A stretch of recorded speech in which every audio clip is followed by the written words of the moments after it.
write circular cone. Here it is a cylinder. Suppose radius of this equals to r, cylinder का radius r and height का ले लिया अपन ने h. तो in this case अगर एक सिलेंडर को यहाँ से एक सिलेंडर से वॉल्यूम एक सिलेंडर से कोन को हम कट करके निकाल रहे हैं, तो उस केस में क्या होता है, इसके 3 सेक्शन बनते हैं, 1 2 और ये 3. मीन्स अगर एरिया ऑफ सिलेंडर है उसके 3 डिवाइड पार्ट्स कर दें, 3 पार्ट्स में डिवाइड करने से वॉल्यूम सिलेंडर के वॉल्यूम को, तो क्या मिलेगा अपने को, कोन का वॉल्यूम मिल जाएगा. मेंट volume of cone equal to 1/3 volume of cylinder.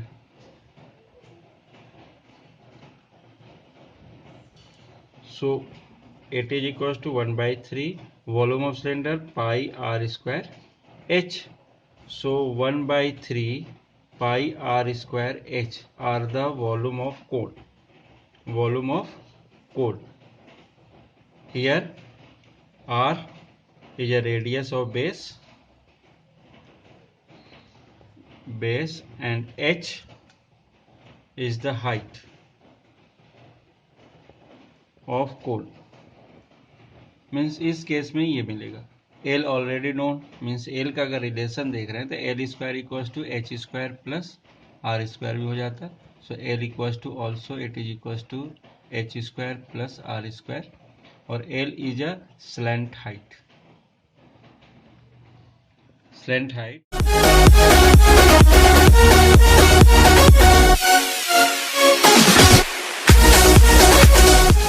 Next question number 4 from exercise 13.7. A right triangle ABC with the side 5 cm, 12 cm and 13 cm is revolved about its sides 12 cm. Find the volume of solid so obtained. Means अगर ये बात कर रहा है, ये किस type की चीज़ें बोल रहा है, ये 12 है, ये 5 सेंटीमीटर है और ये जो वैल्यू दे रहा है वो 13 है. अब हम करेंगे 12 को लेकर रिवॉल्व, मीन्स 12 को बेस लेकर एक्सेस लेकर हम इसको मूव कर दें, घुमा दें, तो क्या होगा, ये इधर भी आ जाएगा, ऐसा बनेगा. और ये जब बनेगा तो ये कुछ इस टाइप का शेप बन जाएगा. ये 5 सेंटीमीटर, ये 12 सेंटीमीटर, ये 13 सेंटीमीटर, 5 सेंटीमीटर 12 सेंटीमीटर, ये वाला हाइट 12 सेंटीमीटर. ये हाइट की अगर बात कर रहे हैं इट इज़ 12 सेंटीमीटर और ये 13 सेंटीमीटर. अब ये कोन हो गया, ये आर लिखें, तो यहाँ पर क्या क्या गिवन क्या है, H height of cone equals to 12 centimetre, radius of base equals to 5 centimetre. So volume of solid, और सॉलिड कैसा बना, कोन का, वो कोन है, ये कोन के टाइप का. So it is equals to 1/3 pi R square H. So 1/3 into 22/7 into R कितना है 5 इंटू 5 और एच कितना दिया 12, ऐसा दिया. अब इस चीज़ को अगर चाहें तो अपन पाई के टर्म में भी ले सकते थे और दोनों टर्म के किसी भी तरीके से ले सकते हैं. 3 से ये 4 हो जाएगा, 4 या 12. अगर पाई के टर्म में ले लें इसको, ये ऐसा, तो ये कितना हो जाएगा 25 इंटू 4 100 पाई सेंटीमीटर क्यूब. ये हो गया इसका. पाई की वैल्यू भी पुट करके इसको कैलकुलेट कर सकते हो. फोर्थ क्वेश्चन जो था तुम्हारा. फिफ्थ क्वेश्चन भी अपन कर सकते हैं, सेम है पूरा, वो भी रिवॉल्व करने की बात कर रहा, बट वहाँ पर क्या हो गया, उसको 5 के अकॉर्डिंग रिवॉल्व करने को बोल रहा, मतलब इसके अकॉर्डिंग रिवॉल्व करने को बोल रहा. मतलब अगर 6 क्वेश्चन में देखो तो इसके 5th क्वेश्चन में तो इसके थ्रू अगर रिवॉल्व करेंगे तो उसका भी एक एरिया मिल जाएगा. नेक्स्ट क्वेश्चन अगर देख रहे हो 5th तो, और फिर उसके बाद उसका दोनों का वॉल्यूम अपन यूज कर सकते हैं रेशो निकालने का. तो तरीके, जिसकी मेथड दोनों की सेम ही है. जैसे हमने 12 को फिक्स किया, वहाँ पर क्या करोगे, अगर देख रहे जैसे अपन देख रहे हैं कि क्वेश्चन हम अगर 5th की बात करें तो 5th में कैसा बनेगा, ये होगा 5, ये होगा 12 और ये होगा 13. मतलब तुम्हारे पास ऐसा बनने वाला है, ये इस टाइप का, ये ऐसा बनेगा इस केस में. तो ऐसा बनेगा। तो इस केस में अगर मतलब इस केस में क्या होगा, 5 क्या हो जाएगा तुम्हारा हाइट और 12 क्या हो जाएगा रेडियस, और ये तो 13 है ही। तो इसका भी वॉल्यूम निकालो, इन दोनों को वॉल्यूम निकाल के डिवाइड करोगे तो फिफ्थ क्वेश्चन सॉल्व हो जाता है। अब हम क्वेश्चन नंबर 6 की बात कर रहे हैं। क्वेश्चन नंबर 6 में अगर अपन देख रहे हैं, ये भी इजी क्वेश्चन है। अ heap of wheat is in the form of a cone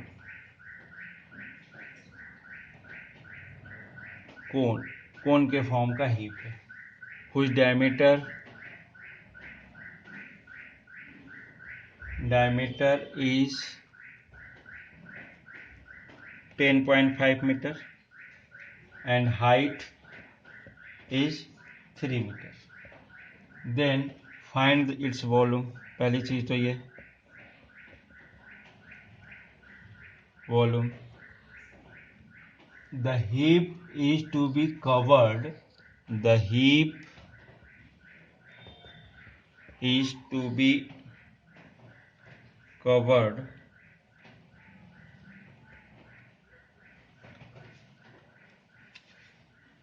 by canvas to protect it from rain.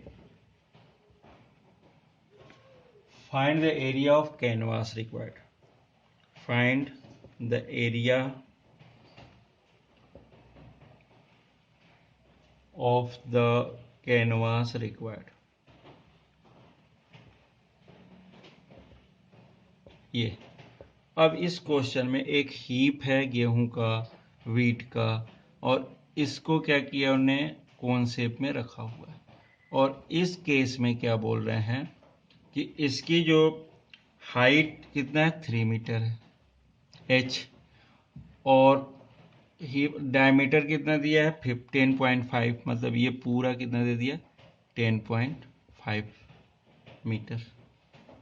अब हमें दो चीजें, एक तो वॉल्यूम निकालना है कितना है इसका, और सेकेंड केस में जो कैनवास हम यूज करेंगे उसका भी एरिया। कैनवास यूज करेंगे मतलब अपन को क्या चाहिए इसकी, सीधा सीधा बात करें तो कैनवास मतलब सी ए से, क्योंकि नीचे तो गेहूं रखा होगा तो ये सी ए से चाहिए। अब इस केस में diameter of wheat, diameter of a heap कर लें, कितना दिया 10.5 centimetre, sorry metre. So R 10.5 divided by 2 centimetre, ये हो गया। अब सेकेंड थिंग इसमें h height of cone given है 3 मीटर। सो पहले तो वॉल्यूम निकाल लें, volume of heap of wheat कितना हो जाएगा 1/3 pi R square H. So it is equal to 1/3 into pi means 22/7 into ये कितना हो जाएगा 5.25 मीटर, 5.25 इंटू 5.25 इंटू एच कितना दिया है एच 3 मीटर इंटू 3। ये टोटल वैल्यू अगर अपन देख रहे हैं तो कितना हो रहा है 86.625 मीटर क्यूब, ये वॉल्यूम आ गया। अब अपन को क्या चाहिए सेकेंड केस में, जो कैनवास यूज करना है उसके लिए अपन को एल की जरूरत है। तो slant height L equal to क्या होता है √/h² plus r²। So here h given है 3² प्लस r कितना है 5.25 होल स्क्वायर।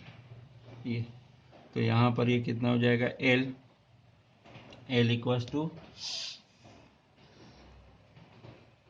36.56 तो इट मीन्स अप्रोक्सीमेट वैल्यू देख रहे हैं तो 6.04 मीटर ये आ जाएगा। अब कैनवास की बात करें, area of canvas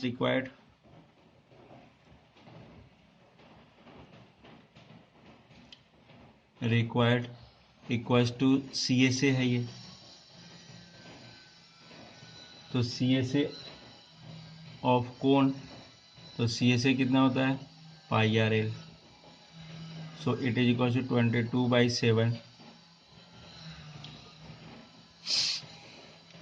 so it is equals to 22/7 into R 5.25 into L 6.04, so it is equals to, अगर अपन बात करें तो 99.66 centimetre square. It is a area of canvas. ये वाला पार्ट भी हो गया। A1 एक्सलेंट हाइट 2 और थर्ड क्या था इसकी वॉल्यूम, ये तीनों है।